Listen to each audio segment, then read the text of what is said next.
औषधि विकास के बारे में पढ़ा। अब है हमारे जो हमने उत्पत्ति के आधार पर जिन संसाधनों का वर्गीकरण किया था कि जैविक और अजैविक संसाधन होते हैं। तो बच्चों जो जैविक और अजैविक संसाधन होते हैं तो उन्हीं में हमने देखा था कि उत्पत्ति के आधार पर दो तरह के संसाधन होते हैं, जैविक और अजैविक। अब देखिए बच्चों, हम पढ़ेंगे जैविक और अजैविक संसाधन। तो जैविक संसाधन क्या है और अजैविक संसाधन क्या है, इनका हम विस्तार से अध्ययन करने वाले हैं। तो देखिए, धरातल का समस्त जीव जगत जैविक संसाधन कहलाता है। इस धरातल पे समस्त जीव जगत जो कि जिनमें जीव पाया जाता है, जो जिनमें सजीव हैं, वो जैविक संसाधन कहलाते हैं। मानव, पशु, वन, मत्स्य आदि ये सब जैविक संसाधन हैं। अब देखिए आगे बढ़ते हैं। अजैविक संसाधन वे संसाधन जो निर्जीव वस्तुओं से बने होते हैं अजैविक संसाधन कहलाते हैं। खनिज हैं, चट्टान हैं, धातु हैं आदि, क्योंकि इनमें तो जीव होता ही नहीं, तो ये अजैविक संसाधन है। तो हम सबसे पहले जैविक संसाधनों के बारे में देखेंगे कि जैविक संसाधन में हम पशु संसाधन है, वनस्पति संसाधन है, मत्स्य संसाधन है। तो इनके बारे में हम विस्तार से अध्ययन करेंगे बच्चों। देखिए, पशु संसाधन। पशु संसाधन किसी भी देश के कृषि प्रधान देश की अर्थव्यवस्था में इसका बहुत बड़ा योगदान होता है। तो भारत में आदिकाल से ही पशु संसाधन का उपयोग होता आ रहा है। तो भारत में आदिकाल से ही ग्रामीण अंचल में पशु संसाधन का उपयोग हो रहा है। भारत कृषि प्रधान देश है तथा अर्थव्यवसायिक क्रिया के रूप में पशुओं का हम उपयोग करते हैं, जैसे कि भोजन होने के लिए, दूध के लिए, दही के लिए। तो इनसे पशुओं से हमें दूध, दही, पनीर, छाछ ये सब मिलती है। और इसके अलावा हमें पशुओं से गोबर की खाद मिलती है, जिससे कि हम उसको कृषि कार्य जब करते हैं खेत में डालते हैं, जिससे कि उत्पादन अच्छा होता है। तो बच्चों, हम आज पशु संसाधन पर धीरे धीरे इसकी निर्भरता कम होती जा रही है, क्योंकि आज मानव ने ट्रैक्टर, हार्वेस्टर पंपों के द्वारा इनका महत्व खो दिया है। क्योंकि आजकल मानव बुद्धिवादी हो गया है, वह श्रम नहीं करना चाहता और इनका महत्व धीरे धीरे घट रहा है। हम आज विद्युत जनित परिवहन के साधनों पे, पेट्रोलियम जनित परिवहन के साधनों पर निर्भर है। पहले के समय में पशुओं से भोजन नहीं जाता था और वो एक परिवहन के अच्छे साधन थे, तो उनका महत्व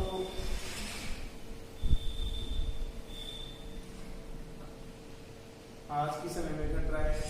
प्राचीन समय में अगर देखें तो इनका महत्व बहुत अधिक था। जो है कृषि कार्य में, जैसे कि हल है, पटेला है, रट है, चरस वहां से पते खींचना, भोजन करना, गन्ना पिरोना, तो इनमें बेलोड भैंसे का उपयोग किया जाता था।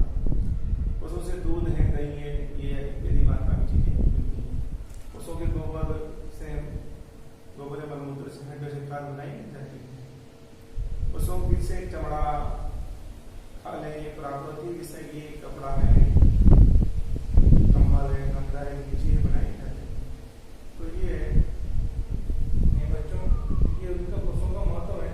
तो प्राचीन काल से भारतीय कृषि एक प्रमुख सहायक क्रिया रही है। तो जो पशुपालन है वो प्राचीन काल से ही भारतीय कृषि की एक सहायक क्रिया रही है। भारतीय अर्थव्यवस्था में कृषि और पशुपालन का महत्व है। भारतीय अर्थव्यवस्था में कृषि और पशुपालन का विशेष महत्व है। पशुपालन जो किसान कृषि कर रहा है और किसान पशुपालन कर रहा है तो वो उसके लिए एक साइड बिजनेस का कार्य भी करता है। तो सकल घरेलू कृषि उत्पाद में जीडीपी में पशुपालन का कितना 30% योगदान है, जिसका मूल्य लगभग 4.5 खरब रुपए है, इसमें दूध का योगदान सर्वाधिक है। देखिए पशुओं से हमें दूध मिलता है, उनसे उनकी हड्डियों से खाद बनाई जाती है, चमड़ा है और भी बहुत सारी चीजें, मांस है। तो इन चीजों से हम हमारी जीडीपी में ये 30% योगदान देते हैं। सकल घरेलू उत्पाद में कृषि उत्पाद में जीडीपी में पशुपालन का कितना परसेंट योगदान है? 30%। इसका मूल्य लगभग 4.5 खरब रुपए है, जिसमें दूध का योगदान सर्वाधिक है। और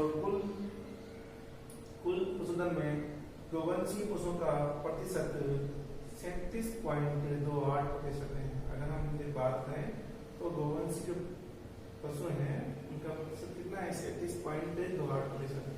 भैंसों का 21.23%, बकरियों का 26.40%, भेड़ों का 12.61% है। तो ये योगदान है। तो गोवंशीय पशु का प्रतिशत ज्यादा है, तो उसके बाद भैंसों का है, फिर बकरियों का है, फिर भेड़ों का है।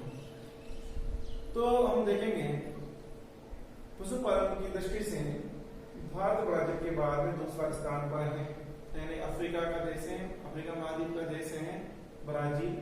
तो उसके बाद में हम देखेंगे तो पशुपालन की संख्या की दृष्टि से भारत ब्राजील के बाद में दूसरे स्थान पर है। भारत में विश्व का 20% पशुधन पाया जाता है। भारत में विश्व की कुल संख्या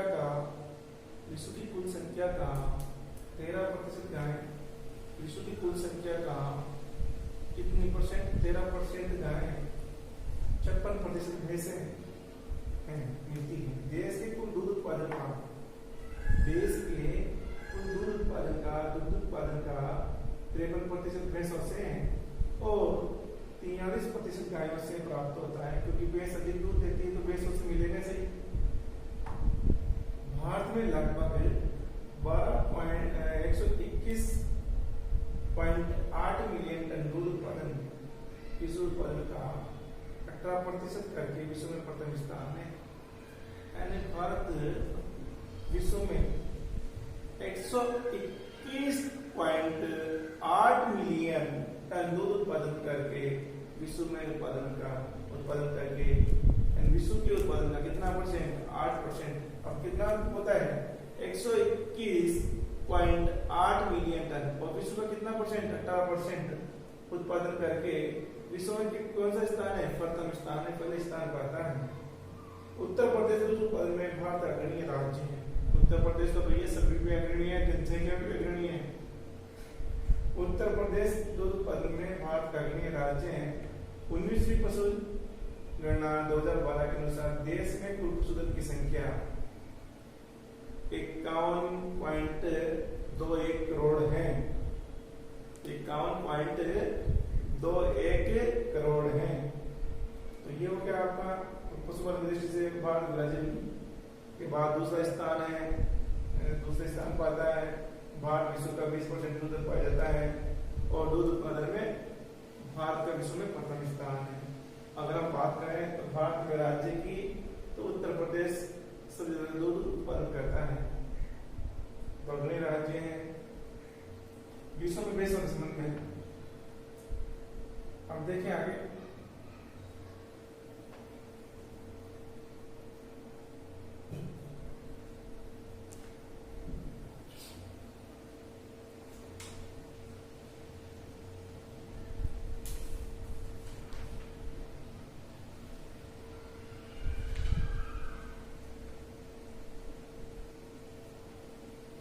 देखते हैं बच्चों, गाइडेन हो गया भैंस।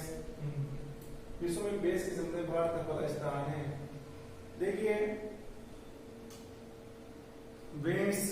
जिसमें वो अधिक मात्रा में दूध देती है, पौष्टिक दूध होता है, तो वो विश्व में भैंस के संबंध में भारत का पहला स्थान है। बकरी के संबंध में द्वितीय स्थान है, यानी भारत में विश्व में दूसरे स्थान पर है। और मवेशी जनसंख्या में द्वितीय है, भेड़ की जनसंख्या में द्वितीय स्थान है। छोटे भूमिहीन और सीमांत किसान जिनके पास फसल उगाने और बड़े पशु पालने के अवसर सीमित है, छोटे पशुओं से भेड़, बकरियां और मुर्गी पालन रोजी रोटी का साधन और गरीबी मिटाने का आधार। अब देखिए बच्चों, हमने भारत में पशुपालन का क्षेत्र देखा, तो देखिए इसमें देखेंगे अभी ये हो गया आपके। तो भारत में पशु संसाधन का महत्व क्या क्या महत्व है जो हम इसको पढ़ेंगे। तो कृषि कार्य में महत्व, सबसे पहला तो हम पढ़ेंगे कृषि कार्य में महत्व। तो हम देखेंगे विश्व में भैंस के संबंध में भारत का पहला स्थान है, बकरी में द्वितीय स्थान है, मवेशी जनसंख्या में द्वितीय है पूरे मवेशी में, और भेड़ की संख्या में द्वितीय स्थान है। तो हम छोटे भूमिहीन और सीमांत जो किसान है जिनके पास छोटी बहुत कम जमीन है, जिनकी छोटा रकबा है, जिनके पास फसल उगाने और बड़े पशु पालने के अवसर सीमित हैं, छोटे पशु जैसे भेड़, बकरियां, मुर्गी पालन और रोटी का साधन को गरीबी मिटाने का आधार है। अगर जो छोटे भूमि किसान है, सीमांत किसान है और जिनके पास जगह नहीं है पशु पालने की, वो छोटे पशु जैसे कि भेड़, बकरियां पालकर और अपनी आजीविका कमा सकते हैं, जिससे कि वह उनको एक बाहरी रूप से आर्थिक सपोर्ट मिल सके। तो भारत में पशु संसाधन का महत्व हम देखेंगे। पशु संसाधन का महत्व क्या है भारत में। तो बच्चों, भारत में पशु संसाधन का महत्व है, पहला महत्व है कृषि कार्य में महत्व। इसमें महत्व कृषि कार्य में महत्व। देखिए आज भारत में ऊंट के द्वारा, बैलों के द्वारा, भैंसों के द्वारा, जहाँ पर छोटे किसान हैं जिनके पास इतनी मात्रा में ज्यादा मात्रा में जमीन नहीं है, जो आधुनिक तकनीक का प्रयोग नहीं कर सकते, उन किसानों के लिए ये पशु एक अच्छे संसाधन के रूप में उपयोग में लाया जा सकता है। कृषि कार्य मतलब आजकल पेड़ों से जोता जाता है, चरस की जरूरत है, जो है तेलगानी उद्योग है उसमें उनको गन्ने का पिरोने का कार्य किया जाता है। कृषि कार्य में मतलब है पशुओं का। तो इनसे जो संसाधनों का दोहन हो रहा है, जैसे कि इसे अगर हम पशुओं का कृषि कार्य में मतलब इनको हम उपयोग में लें तो हो सकता है कि हम इसको हम कृषि कार्य में मतलब यदि हम इसको यदि आज हम ऊंट से, बैल से इसे खेती करते हैं तो ट्रैक्टरों से जो आज जो खेती हो रही है उसमें डीजल की खपत हो रही है उसकी बचत कर सकते हैं। तो ये भी मतलब है पशुओं से दूध प्राप्त होता है क्योंकि डेयरी उद्योग का आधार है। हमें पशुओं से दूध, घी, पनीर, छाछ सब कुछ मिलता है, जो कि इससे डेयरी उद्योग को एक आधार स्तंभ के रूप में है। तो यदि हमें डेयरी उद्योग लगाना है तो हमें पशुपालन करना होगा। ये पशु से मांस, चमड़ा, गोबर की खाद प्राप्त होती है। देखिए आज बड़े पैमाने पर मांस जो ठंडे प्रदेश हैं या ठंडे जलवायु वाले महाद्वीप हैं तो उनमें बिना मांस के रह नहीं सकता मानव, बिना मांस के खाए रह नहीं सकता। इसलिए विदेशी मांग की पूर्ति करने के लिए मांस का निर्यात किया जाता है। मांस है, चमड़ा है, गोबर की खाद प्राप्त होती है। तो इन पशुओं से मांस से बड़ी मात्रा में मांस है, चमड़ा है, गोबर की खाद ये प्राप्त हो रही है। ये भी पशु संसाधन का मतलब है, परिवहन के साधन के रूप में उपयोगी है। देखिए बच्चों, जहाँ ऊबड़ खाबड़ जगह है, जहाँ पहाड़ी इलाका है, जहाँ पर आवागमन के साधन नहीं है, जहाँ पर पगडंडियां हैं, वहां पर ये पशु परिवहन के साधन के रूप में उपयोगी है। पशुओं के सींगों से कलात्मक वस्तु बनाते हैं। जो पशु की जो सींग है मरने के बाद में उनसे कलात्मक वस्तुओं का निर्माण हो रहा है, जो विदेशों में बड़े पैमाने पर बिकती है। महत्व है पशु संवर्धन का। तो हम देखेंगे भारत में पशुपालन का क्षेत्र आपके करीब समझ में आ गया होगा। और फिर भी अगर आपके समझ में नहीं बेटा तो आप है ना या तो स्कूल में जाओ या स्कूल में नहीं आ पाओ तो आप फोन करके भी पूछ सकते हो कुछ चीजें, और एक बार ये पढ़ लो फिर किताबें पढ़ लो और आपका काम हो जाएगा। और जो चैनल है ना इसको सब्सक्राइब कर दीजिए, शेयर कर दीजिए कि जिससे कि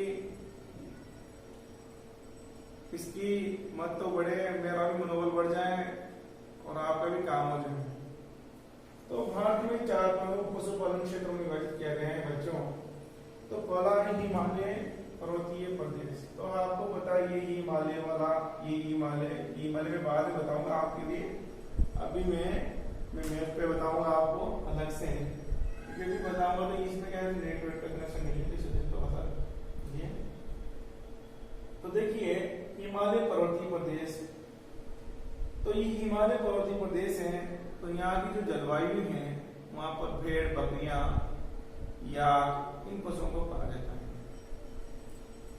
भैंसें भी पाली जाती है। तो हिमालय पर्वतीय प्रदेश में उत्तराखंड है, हिमाचल प्रदेश है, जम्मू कश्मीर है, वहाँ की कांगड़ा, कुल्लू, गुवाहाटी है, जहाँ छोटे छोटे श्रीनुमा खेल बनाए जाते हैं। तो वहाँ पर भी पशुपालन बड़े पैमाने पर किया जाता है, जिससे कि वहाँ पर उन लोगों को रोजगार मिल रहा है इससे। उत्तरी पश्चिमी जलवायु या उत्तरी प्रदेश, जो राजस्थान का जो उत्तरी भूभाग है, पश्चिमी पूरा पश्चिमी पंजाब का पश्चिमी, राजस्थान का पश्चिमी, गुजरात का पश्चिमी, तो यहाँ पर जो है कृषि भूमि तो है, परंतु सिंचाई के साधन नहीं होने की वजह से वह व्यर्थ पड़ी हुई है। तो उनको आजीविका का साधन ये पशुपालन है। गुजरात, राजस्थान का पश्चिमी वाला एरिया, पंजाब, हरियाणा, तो ये यहाँ पर भी बड़े पैमाने पर पशुपालन किया जाता है।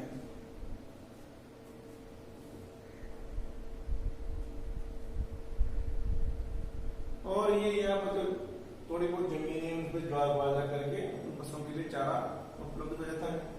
पूर्वी और पश्चिमी तटवर्ती क्षेत्र जो है महाराष्ट्र है, तमिलनाडु है, केरल है, इधर से, तो इन क्षेत्रों में भी पशुपालन किया जाता है। मध्य मौसम वाला क्षेत्र जहाँ पर उत्तर प्रदेश है, मध्य प्रदेश का उत्तरी है, छत्तीसगढ़ का पश्चिमी भाग है, तो ये पूरा जो है इसमें भी सिंचाई के माध्यम से उनके लिए चारा उपलब्ध कराया जाता है। और ये यहाँ पर भी पशुपालन किया जाता है। तो बच्चों 3-4 पशुपालन के क्षेत्र है। हिमालय पर्वतीय क्षेत्र, उत्तरी पश्चिमी जलवायु उत्तरी प्रदेश, पूर्वी और पश्चिमी तटवर्तीय क्षेत्र और मध्य मौसम वाला क्षेत्र। अब हम पढ़ेंगे विस्तार से हिमालय पर्वतीय क्षेत्र। तो इसके अंतर्गत जम्मू कश्मीर, हिमाचल प्रदेश, उत्तराखंड सहित पूर्वोत्तर भारत के राज्य सम्मिलित हैं। इस क्षेत्र के प्रमुख पालतू पशुओं में भेड़, बकरियां, जिनमें उत्तम किस्म की ऊन प्राप्त होती है, गुज्जर, बकरवाल प्रमुख चरावा जाति है। तो बच्चों ये जो गुज्जर हैं, ये बकरवाल है, यहाँ की प्रमुख चरावा जाति है। तो ये लोग क्या करते हैं, ये भेड़ पालन कर रहे हैं यहाँ पर। तो ये हिमालय पर्वतीय क्षेत्र है। तो आगे हम देखते हैं दूसरा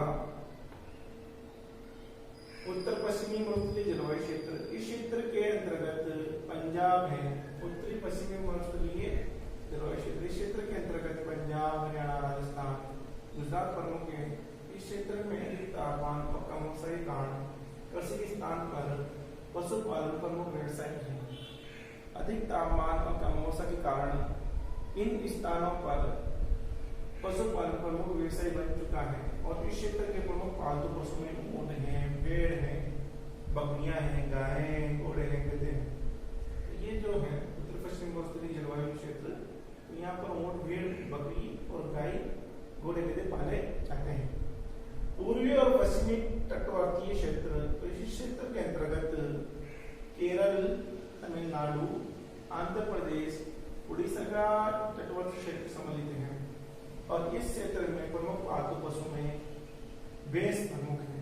कौन से प्रमुख पशु है? भैंस। सींग से दूध प्राप्त करने के साथ ही कृषि कार्य भी किए जाते हैं। चावल की पुआल, डंठल और चने का प्रयोग चारे के रूप में करते हैं। तो यहाँ अत्यधिक मात्रा में चावल होता है बच्चों। तो चावल होने की वजह से ये यहाँ पर जो चावल का जो डंठल है, जो पूरे हैं, उनसे पशुओं खिलाते हैं और ये पशुपालन करते हैं इस क्षेत्र में। अब आगे देखते हैं मध्यम वर्षा वाला क्षेत्र। इस क्षेत्र के अंतर्गत मध्य प्रदेश, मध्यम वर्षा वाला क्षेत्र में इस क्षेत्र के अंतर्गत मध्य प्रदेश है, महाराष्ट्र है, कर्नाटक है, आंध्र प्रदेश है, छत्तीसगढ़ है, झारखंड है, सम्मिलित है। तो इस क्षेत्र की प्रमुख फसल है ज्वार बाजरा है। भारत का प्रमुख भेड़ पालन क्षेत्र है। तो ये हम बात करें तो मध्यम वर्षा वाला क्षेत्र ये भारत का प्रमुख भेड़ पालन क्षेत्र है, क्योंकि यहाँ अत्यधिक मात्रा में भेड़ें पाली जाती हैं। साथ ही उन्नत नस्ल की गायें और भैंसें भी पाली जाती हैं।